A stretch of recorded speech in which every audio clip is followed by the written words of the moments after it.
YouTube ప్రేక్షకులకు నా యొక్క నమస్కారాలు. ఈరోజు నేను మీకు మరుగుమందులో అతి ముఖ్యమైన చెట్టుని మీకు పరిచయం చేయబోతున్నాను.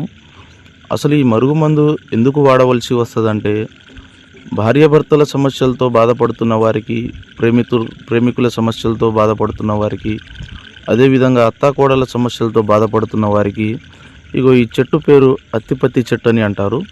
ఈ అత్తిపత్తి చెట్టు పేరు అదేవిధంగా ముట్టుకుంటే ముడిచిపోయే చెట్టు అండి. చూడండి, ఈ విధంగా ఈ చెట్టుని ముట్టుకుంటే ముడుచుకుంటుంది. ఈ చెట్టుతో తయారు చేసే మరుగుమందు తినే దాంట్లో కానీ, లేకపోతే వాళ్ళు వేసుకునే బట్టలకు కానీ, చెప్పులకు కానీ, శరీర భాగాన ఎక్కడైనా పూస్తే చాలండి.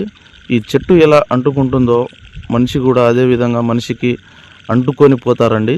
ఇది చాలా శక్తివంతమైన మరుగుమందు. చాలామంది మరుగుమందని ఏదో ఒక మందు పెట్టి సైడ్ ఎఫెక్ట్కి గురవుతున్నారు. తీసుకునే ముందు చాలా జాగ్రత్తగా తీసుకోండి.